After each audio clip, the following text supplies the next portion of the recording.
Welcome to another video on the channel Exploring Literature with Amy, where literature comes alive. In today's video, I am going to discuss a very important age, Caroline age from History of English Literature. So let's get started.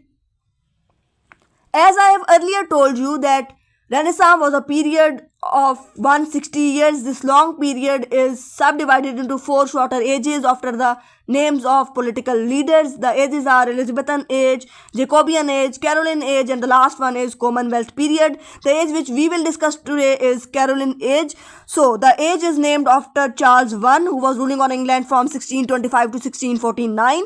Caroline is derived from Carolus, the Latin version of Charles. Charles को Latin के अंदर carols कहेंगे. इस as को Puritan as का part भी माना जाता है. प्यूरिटन एज है 1620 से 1660 तक की.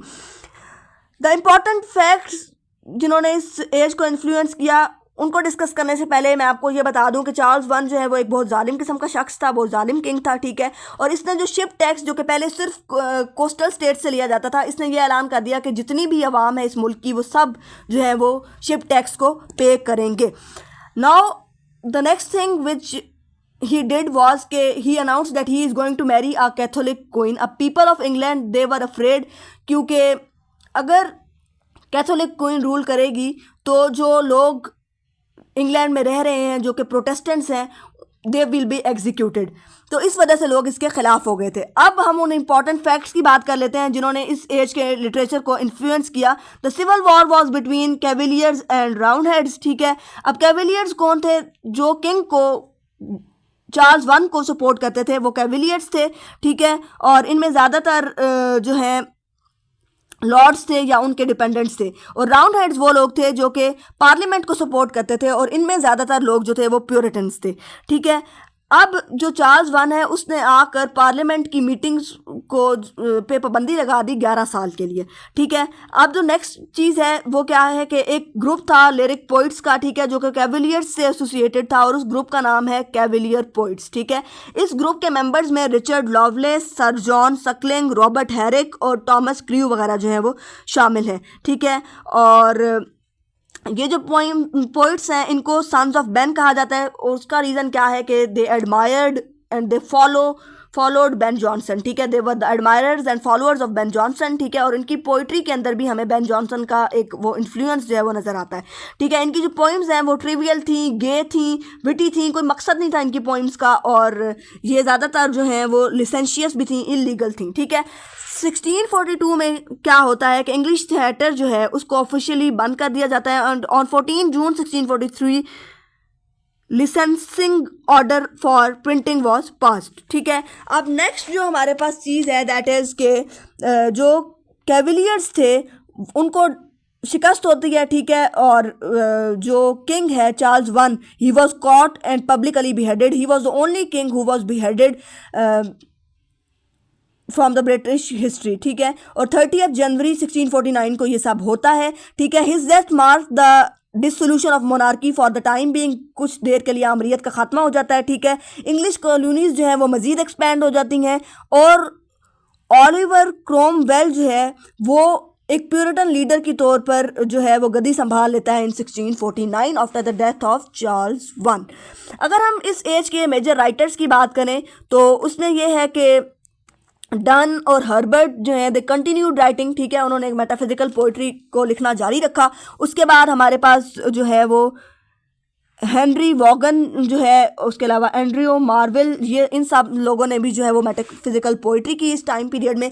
जॉन मिल्टन ने ज़्यादातर जो है वो पम्फलेट्स इस टाइम पीरियड में जो है वो शाया किए हैं, ठीक है. उनके इस टाइम के वर्क की अगर हम बात कर लें तो कैमस 1634, लिसेडस 1637, ऑफ एजुकेशन 1644, ये सारे जो हैं इनके इस टाइम के वर्क्स हैं, ठीक है. ड्रामा गो के वॉज फेसिंग डिक्लाइन और इट डिक्लाइंड, लेकिन फिर भी कुछ ड्रामाज जो हैं वो प्रोड्यूस हुए, ठीक है, जिनमें हमारे पास जॉन फोर्ड का the pity, she is a whore, the broken heart, ठीक है. जेम्स शिरले जो है इनका द कार्डिनल, और उसके अलावा फिलिप मैसेंजर जो हैं उनका हमने पढ़ा था अ न्यू वे टू पे ओल्ड डेबिट्स, ठीक है, द रोमन ऑथर, उसके अलावा द विट्स और लव एंड ह्यूमर वगैरह, ये कुछ ड्रामाज हैं जो इस टाइम पीरियड में प्रोड्यूस हुए।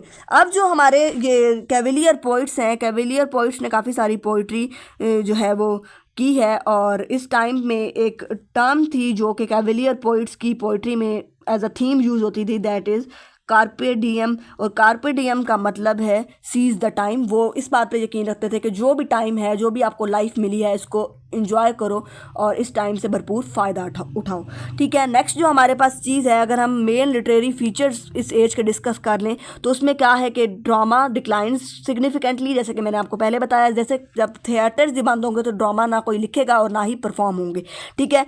अब लिटरेचर जो है वो इस टाइम का, उसके अंदर हमें एक रिवाइवल और एक मॉरल एंड इंटेलेक्चुअल अवेकनिंग जो है वो दिखाई देती है, ठीक है। और एलिजाबेथन जो एक इंथुजिज्म था, इंथुसिज्म वो ख़त्म हो गया। नेशनल स्पिरिट जो एक वो उस टाइम की थी वो भी ख़त्म हो गई, ठीक है। और लिटरेरी जो सिनेरियो है उसके ऊपर साया पड़ गया या एक इफ़ेक्ट हो गया पेसिमिज़म का। हर कोई हर तरफ ग्लूमी सी एक सिचुएशन थी और पेसिमिस्टिक अप्रोच थी लोगों की, ठीक है, और एक नाउमीदी जो है वो फैली हुई थी। और क्रिटिकल और इंटेलेक्चुअल स्पिरिट की वजह से क्या हुआ कि जो एक नेचुरल आउटपोरिंग होती है हार्ट की, जो अगर हो यानी सब्जेक्टिव अप्रोच हो, तो फिर इंसान के दिल में जो आता है एक नेचुरल, जो इंसान के जहन में आ रहा होता है, इंसान वो लिख रहा होता है। तो ये इस पीरियड में नहीं हुआ। इस पीरियड में सिर्फ इंटेलेक्चुअल जो स्पिरिट है वो ज़्यादा थी, ठीक है। रेनेसां का जो इन्फ्लुएंस था दैट कंटिन्यूड, ठीक है। उसके बाद क्या है कि तीन तरह की जो पोइट्री है वो इस टाइम पीरियड में की जाती थी। प्यूरिटन पोइट्री थी, मेटाफिजिकल पोइट्री थी और कैविलियर पोइट्री थी, ठीक है। और जो रिलीजियस पोइट्री है वो ज़्यादातर मेटाफिजिकल पोइट्री के अंदर ही हमें नज़र आती है। जॉन डन ने अपने इस टाइम पीरियड में बहुत ज़्यादा फेमस वर्क्स जो हैं वो प्रोड्यूस किए हैं, सिग्निफिकेंट राइटिंग्स हैं उनकी, ठीक है। कैविलियर पोइट्स जो हैं वो पहले आए और फिर साथ ही डिसअपीयर हो गए, ठीक है। और जो एक उनकी शॉर्ट फॉरवर्डनेस थी, एक इरोटिक शॉर्ट पोइम्स थी, ठीक है, जिसका मोटो था कार्पीडियम, जो मैंने पहले बताया, सीज द टाइम, ठीक है। वो उन्हीं के साथ जो है वो ख़त्म हो गया। फिर हम क्या देखते हैं कि सरमन्स लिखे गए, पम्फलेट्स लिखे गए, हिस्ट्री एंड फिलॉसफी लिखी गई इस टाइम पीरियड में प्रोज की फॉर्म में, ठीक है, एसेज की फॉर्म में, प्रोज की फॉर्म में। कुछ इंपॉर्टेंट एसेज और प्रोज के अगर मैं आपको वर्क्स के नाम बता दूँ, द एनाटॉमी ऑफ मेलनचली, उसके अलावा रिलीजियो मेडिसी, जिसका मतलब है the religion of physician. So this was all about Caroline age. I hope it's clear. Like and share the video and don't forget to